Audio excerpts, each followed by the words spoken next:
Hello everyone, welcome to the Zorawar classes. काफ़ी दिनों बाद मैं फिर से आपके लिए सीडीपी की क्लासेस लेकर आई हूँ। अभी तक आप रिवीजन क्लास कर रहे थे पिछले हफ्ते, तो आज ये आपकी एक तरह से बिल्कुल फ्रेश क्लास है ना। इसके साथ एक नई शुरुआत करते हैं और मैं आशा करती हूँ कि आप लोग जो है काफ़ी अच्छा पढ़ रहे होंगे अपने उसमें, है ना।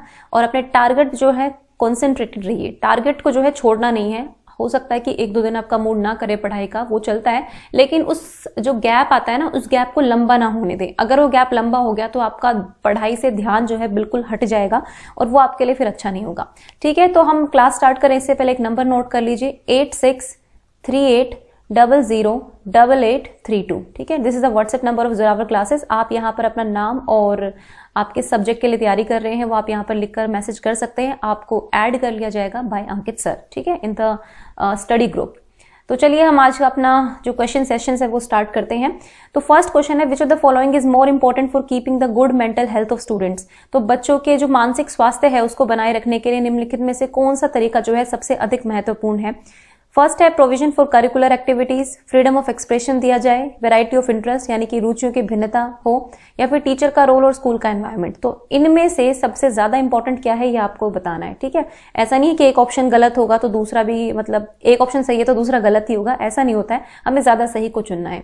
तो देखिए इसका जो करेक्ट ऑप्शन होगा वो होगा ऑप्शन नंबर डी, है ना। अगर अध्यापक, टीचर का रोल बहुत ही क्रूशियल होता है। अगर टीचर अपने बच्चे को एडजस्ट करवा पाता है तो वो एक सफल अध्यापक साबित हो सकता है। लेकिन अगर बच्चे उस टीचर की क्लास में फियरफुल महसूस करेंगे तो समझ लीजिए फिर मतलब बच्चे के लिए समायोजन करना बहुत मुश्किल है। साथ ही साथ स्कूल में ऐसा एनवायरनमेंट प्रोवाइड किया जाए जहां पे बच्चा जो है ये समझे कि उसको भी वैल्यू दी जा रही है, उसके कल्चर को, उसकी इंटरेस्ट को, उसकी रुचियों को भी वैल्यू दी जा रही है। तो इस माहौल में बच्चे की जो मेंटल हेल्थ है वो काफी अच्छी रहेगी। तो option number D is the correct option. Next देखते हैं, child belonging to weaker section means, मतलब जो बच्चा कमजोर कमजोर वर्ग के बालक। ठीक है, कमजोर वर्ग के बालक से क्या तात्पर्य है ये आपको बताना है, कई बार टाइपिंग एरर हो जाता है। ठीक है, तो ऑप्शन है एक ऐसा बच्चा जिसके अभिभावकों की वार्षिक आय बहुत कम है, या फिर ऐसे अभिभावकों के बालक से जो वंचित वर्ग में आते हैं, जो डिसएडवांटेज्ड ग्रुप में आते हैं, जो हाशिए पर समूह होते हैं, बेसिकली उनके बच्चे। इसमें ट्राइबल बच्चे भी हो सकते हैं या कास्टिज्म वाला फैक्टर भी यहाँ पर आ सकता है। या फिर a child belonging to such parents who come under the category of below poverty line, या फिर पॉवर्टी लाइन से नीचे आने वाले पेरेंट्स के बच्चे, या फिर ऐसे बच्चे जिनके पेरेंट्स की एनुअल इनकम जो है सरकार ने फिक्स की गई है कि भाई इतनी इनकम से कम वाले बच्चे जो है वीकर सेक्शन में आएंगे। ठीक है, तो ये बताना है आपको। तो देखिए इसका जो करेक्ट ऑप्शन होगा वो होगा ऑप्शन नंबर डी। सरकार एक इनकम होती है उसको स्पेसिफाई कर देती है, टाइम टू टाइम ये चेंज होती रहती है। तो इस इनकम, पर्टिकुलर इनकम से नीचे जितने भी बच्चे आते हैं वो एक तरह से वीकर सेक्शन के बच्चे माने जा सकते हैं। ठीक है, तो option number D is the correct option, क्योंकि बिलो पॉवर्टी लाइन का तो बहुत, इसमें तो बहुत ज्यादा वो हो जाता है ना, ये वाला नहीं होगा ऑप्शन। ठीक है, नेक्स्ट है आपका the right to education act. आप सभी ने पढ़ा होगा, RTE 2009। ये स्पेसिफाई करता है कि if the number of children admitted for first class to fifth class is above 200, अगर पहली से पांचवी तक के बच्चों की संख्या 200 प्लस हो जाती है, ठीक है, तो द प्यूपिल टीचर रेशो जो है वो क्या होना चाहिए, वो रिक्वायर्ड है, मतलब किस तरह का, कितना रेशो हो सकता है प्यूपिल टीचर। ठीक है, ये आपको बताना है। अब 200 से ज्यादा कितना है ये नहीं पता है, लेकिन 200 से ज्यादा हो गया है तो आप इसमें क्या करेंगे, है ना। तो देखिए इसमें जो स्पेसिफाई किया गया है गवर्नमेंट के द्वारा वो 40 किया गया है। ठीक है भाई, 40 हो सकते हैं। अगर मैं दिल्ली गवर्नमेंट के स्कूल्स की बात करूं या मैं केवी की भी बात करूं तो वहां पे भी 40 का रेशो है। लेकिन वहां पर ये होता है कि कई MP कोटा होता है, कई कोई रिजर्वेशन होता है, तो उस तरह से बच्चे ज्यादा आ जाते हैं। फॉर सपोज केवी में ट्रांसफर का भी केस आ जाता है तो भी 40 से ज्यादा बच्चे हो सकते हैं। लेकिन एक मिनिमम क्राइटेरिया इन्होंने 40 का सेट किया हुआ है कि उससे ज्यादा हम कोशिश करेंगे कि ना लें बच्चों को। ठीक है, तो एक टीचर के पास 40 स्टूडेंट्स हो सकते हैं। नेक्स्ट है, which of the following statement is incorrect about action research. ठीक है, एक्शन रिसर्च क्या होती है, देखिए जब हम कुछ ऐसी प्रॉब्लम हो जाती है हमारी क्लास में, सपोज आप एक क्लास में पढ़ा रहे हैं, है ना, पढ़ाते पढ़ाते आपको एक समस्या आई, आपने मैप रीडिंग कराई बच्चों को, मैप रीडिंग नहीं समझ में आ रही है बच्चों को। ठीक है, आपको लग रहा है कि हाँ भाई मैप स्किल्स जो है बहुत अच्छे से डेवलप करनी होगी क्योंकि मोस्टली बच्चे जो है अच्छा जवाब नहीं दे पा रहे हैं। तो यहाँ पर आप एक एक्शन रिसर्च कर सकते हैं, आप जान सकते हैं, कारण देख सकते हैं कि क्या ऐसी समस्याएं हैं कि मैप रीडिंग बच्चों को नहीं आ पा रही है, समझाने में कोई प्रॉब्लम हो रही है, सबके पास सफिशिएंट मैप्स नहीं है, एटलस की जरूरत है, या क्या चीजें हैं। ठीक है, तो अगर ऐसी जरूरतें हैं तो हम यहाँ पर एक्शन रिसर्च कर सकते हैं, हम पता लगा सकते हैं कि हम एक पर्टिकुलर चीज में सुधार कैसे कर सकते हैं, हम थोड़ा रिसर्च कर सकते हैं, ठीक है। तो वो एक्शन रिसर्च होती है, और ये कोई ऐसी रिसर्च नहीं कि बहुत लंबी चलती है, इसमें 1 हफ्ते का टाइम भी लग सकता है, 10 या 15, मतलब कम दिनों का टाइम लगता है, बहुत लंबी रिसर्च नहीं चलती होती है, क्योंकि हम एक्शन रिसर्च करते हैं जब हमें अपनी इमीडिएट प्रॉब्लम्स का जो है सोल्यूशन चाहिए होता है, तो ठीक है, ये एक्शन रिसर्च करते हैं। तो आपको बताना है कि कौन सी इनकरेक्ट है। तो देखो, it is conducted by teachers and education professionals, बिल्कुल ठीक है, बिल्कुल की जाती है। Conducted to solve specific problem, बिल्कुल हाँ, एक मुख्य समस्या, एक पर्टिकुलर प्रॉब्लम को सोल्व करने के लिए किया जाता है। It is conducted to provide information for decision making at border level, broader level मतलब बड़े लेवल पर डिसीजन नहीं, बड़े लेवल पर डिसीजन मेकिंग नहीं की जाती है, बहुत ही छोटे लेवल पर करते हैं हम पढ़ा रहे हैं, आप एक टीचर हैं, आप भी अपनी क्लास में एक्शन रिसर्च करेंगे। It is conducted to focus on the solution of day to day problems at local level, बिल्कुल हाँ, अगर आप अथॉरिटी में, सपोज आप एडमिनिस्ट्रेशन में हैं, तो भाई आपके डिस्ट्रिक्ट में क्या प्रॉब्लम, ये एक समस्या आ रही है, इसको आपको 10-15 दिन में सोल्व करना है, यहां पर भी आप एक्शन रिसर्च कर सकते हैं। आप क्लास में एक्शन रिसर्च कर सकते हैं, आप स्कूल में एक्शन रिसर्च कर सकते हैं कि ठीक है भाई, स्कूल में समस्या ये आ रही है कि काफी बच्चों में जो है वो चोरी की हैबिट बढ़ती जा रही है ना, मतलब पूरे स्कूल लेवल पे हो रहा है, तो उसको कैसे सोल्व किया जाएगा, एक एक्शन रिसर्च करो इस पर। तो इस तरह की चीजें होती हैं एक्शन रिसर्च में, ठीक है। तो डे टू डे प्रॉब्लम्स को सोल्व करने के लिए, या फिर ऐसी समस्याएं जो आपका संचालन करने में थोड़ी सी समस्याएं आ रही है, किसी भी इंस्टीट्यूशन का या किसी भी क्लास का, कुछ भी हो सकता है, ठीक है, तो एक्शन रिसर्च वो होती है, बड़े लेवल पर इसका काम नहीं होता है। नेक्स्ट है, which of the following statement is not true about teaching, teaching के बारे में कौन सी स्टेटमेंट जो है वो ठीक नहीं है। टीचिंग इज मॉडिफिएबल, मतलब इसमें सुधार किया जा सकता है, फॉर्मल भी हो सकती है और इनफॉर्मल भी हो सकती है, साइंस भी है और एक आर्ट भी है, या फिर टीचिंग इज इंस्ट्रक्शन, ये आपको बताना है, ठीक है। तो बताइए फटाफट से। देखिए, इस क्वेश्चन का ऑप्शन होगा वो होगा ऑप्शन नंबर डी, इंस्ट्रक्शंस नहीं होती हैं, सिर्फ इंस्ट्रक्शन तो आपको कोई भी दे सकता है ना, वो आपका टीचर नहीं हो सकता है। टीचिंग आपकी मॉडिफिएबल है, आपको लगता है कि यहां पर सुधार की आवश्यकता है, आप इस साइड जा रहे हैं लेकिन आपको इस डायरेक्शन में जाना है, तो आप सुधार कर सकते हैं, ठीक है। फॉर्मल भी हो सकती है, इनफॉर्मल टीचिंग भी हो सकती है। इनफॉर्मल हमारी हो सकती है जब हम अपने माता पिता से सीखते हैं, अपने दोस्तों से भी सीख जाते हैं, कुछ वो हमें जीवन का ज्ञान देते हैं। और फॉर्मल जब आप किसी इंस्टीट्यूशन में, स्कूल में या कॉलेज में जाकर लेते हैं। Teaching in science as well as an art, बिल्कुल साइंटिफिक मेथड्स भी हम टीचिंग में यूज करते हैं, हम तरह तरह के मेथड्स यूज करते हैं, स्टडी करते हैं, इंटरव्यू ऑब्जर्वेशन से लेकर सब कुछ, हम थोड़ा एक्सपेरिमेंटेशन भी करते हैं। और एक आर्ट भी है, एक कला भी है ना, साथ ही साथ एक स्किल आपके अंदर डेवलप हो जाती है, एक तरह से कला है, हर कोई टीचर नहीं बन सकता है, ठीक है। तो वो कला आप लोगों को डेवलप करनी है अपने अंदर। तो सिर्फ इंस्ट्रक्शन टीचिंग नहीं है, तो option number D is the correct option. Next देखते हैं, The National Curriculum Framework 2005 under the heading of Quality Dimension gives more importance to।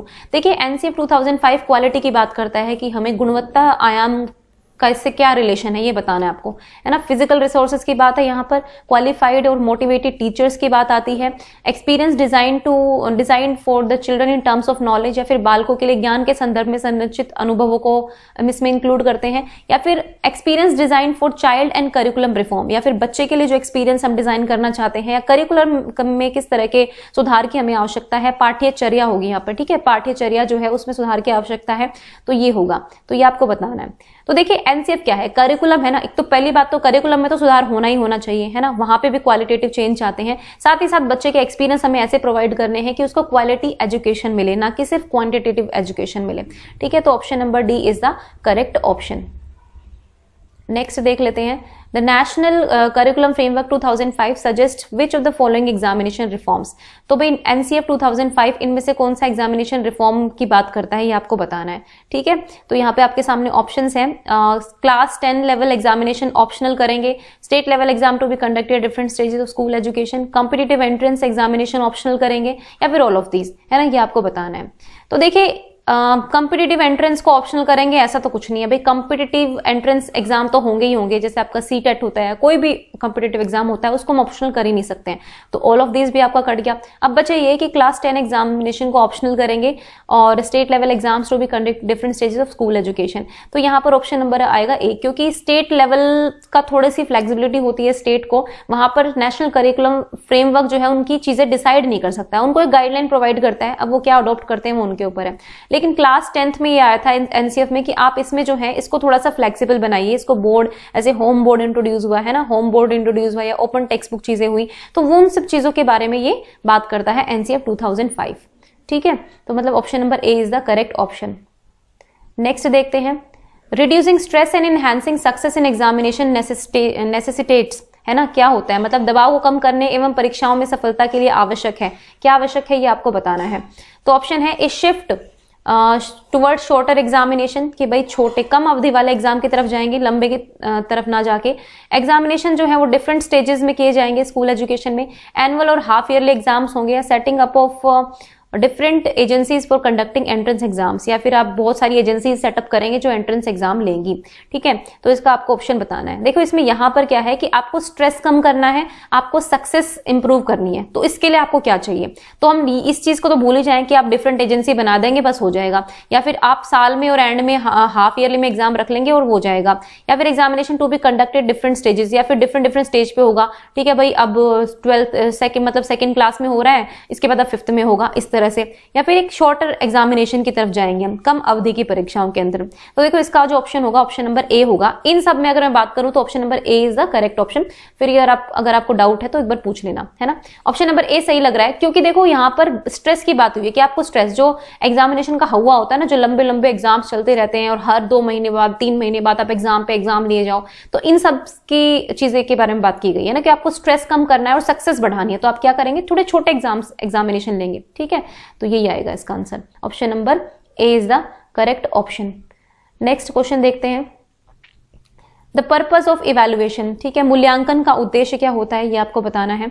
To label children as slow learner and gifted learner, क्या हम उनको slow learner या फिर gifted learner की तरह label कर देंगे कि भाई ये बच्चा कम पढ़ रहा है, ये बच्चा गिफ्टेड है, या फिर जिन बच्चों को सुधार की आवश्यकता है उनके लिए होता है, या फिर बच्चों की लर्निंग डिफिकल्टी और प्रॉब्लम एरियाज के लिए होता है, या फिर उनको feedback on the extent to which we have been successful in imparting education for productive life, या फिर हम उस लेवल तक पहुंच गए हैं कि हम उनको बता सकें कि आपने कहां तक क्या अचीव किया है, ठीक है, एक प्रोडक्टिव लाइफ जीने के लिए। तो यहां पर बात इवैल्यूएशन की गई है, असेसमेंट की नहीं की गई है। ये दोनों असेसमेंट के पार्ट होते हैं, ठीक है, ये तो होना ही नहीं चाहिए, नेगेटिव ऑप्शन है, तो option number D is the correct option, ठीक है। बताइए आपको फीडबैक मिल जाता है बच्चे को कि कहां तक आप जो है सक्सेसफुल हुए हैं।